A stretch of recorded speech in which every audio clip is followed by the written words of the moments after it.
Michael Jackson was one of the most photographed people in modern history. Cameras followed him almost everywhere. Millions watched his performances, studied his interviews, and followed every headline about his life.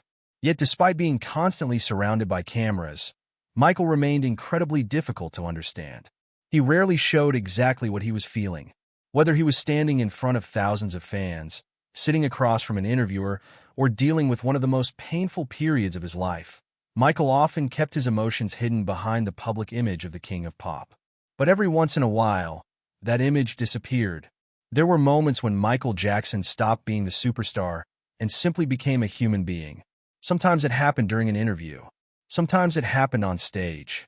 And sometimes it happened while talking about the people and experiences that had shaped him. One of the clearest examples came when Michael spoke about James Brown, the legendary performer who had influenced him since childhood. Michael explained that his admiration for James Brown went back to the age of 6. His mother would wake him up, even while he was sleeping, so he could watch James Brown perform on television. Michael remembered being completely mesmerized by the way Brown moved. He had never seen anything like it. For Michael, that wasn't simply entertainment. It was a revelation. He realized that performing was what he wanted to do with his life. He once explained that when he saw James Brown performing, he knew immediately that this was the path he wanted to follow. Years later, even after becoming one of the biggest entertainers in history himself, Michael never forgot where his inspiration came from. When he had the opportunity to honor James Brown, he spoke with genuine emotion. He said that nobody had influenced him more than the man standing in front of him. There was no arrogance in his words. There was simply admiration. For a few moments, the superstar became the 6-year-old boy watching television and discovering his dream. But some of Michael's most emotional moments came when he was forced to defend himself against the enormous media storm surrounding his personal life. During one particularly emotional interview, his voice became overwhelmed with pain as he discussed the allegations against him. He spoke about how quickly the public had turned against him. He said that once his album became an enormous success, people began calling him names and spreading accusations about him. Michael believed that the media had created a distorted version of his identity. He described the situation as deeply unfair and said that everything he had done had been turned against him. What made the interview so powerful was the way Michael sounded.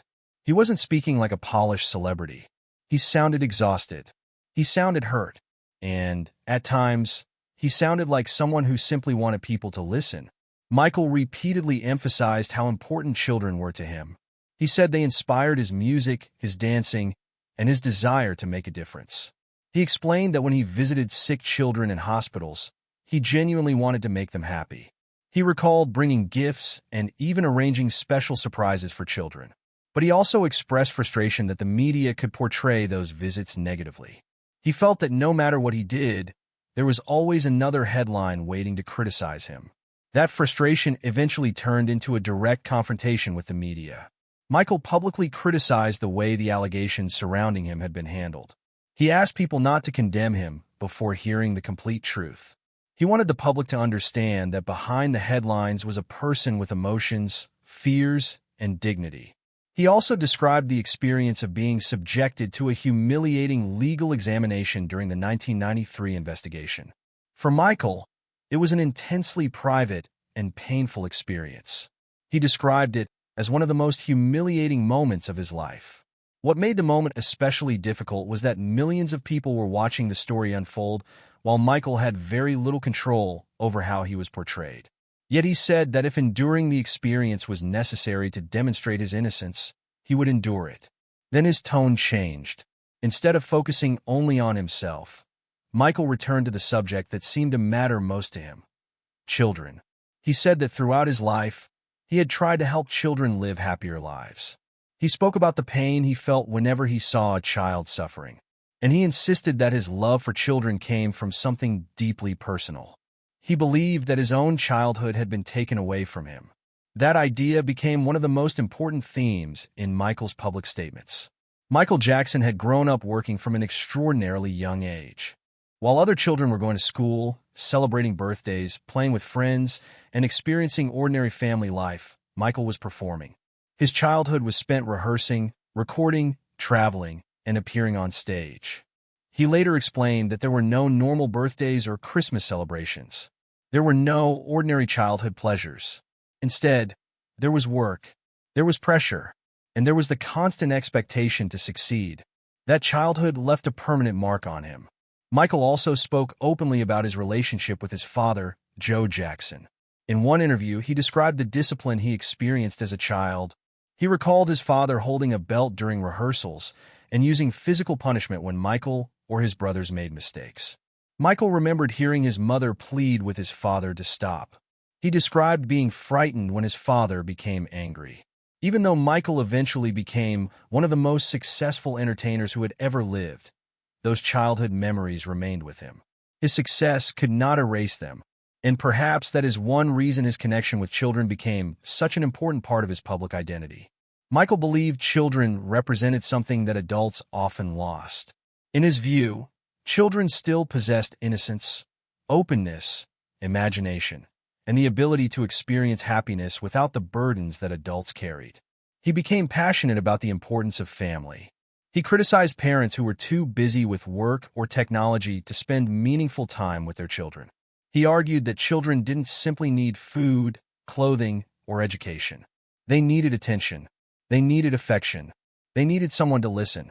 They needed to feel loved. Michael believed the family bond was becoming weaker and that children were suffering because of it. He spoke about children crying out against neglect and abandonment. His message was simple. Adults had a responsibility to create a better world for the next generation. This became the foundation of his Heal the Kids initiative.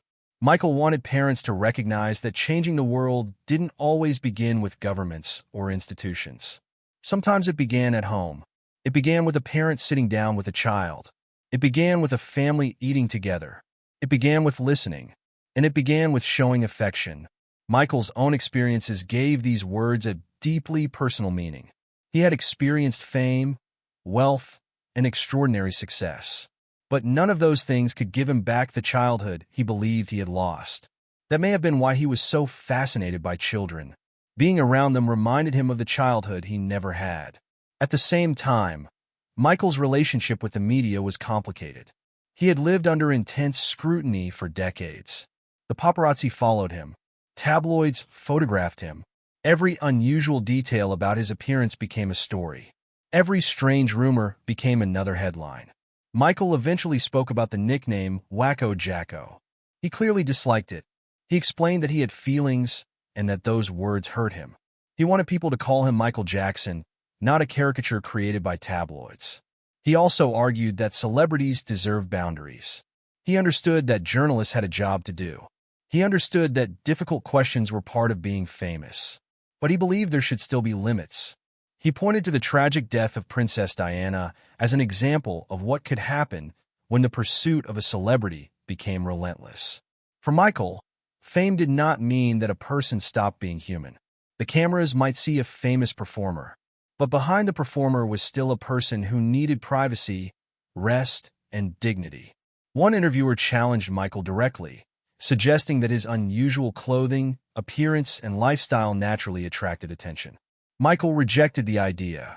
He admitted that he liked dressing differently and living differently, but he didn't believe that gave the paparazzi permission to treat him without compassion. His request was surprisingly simple.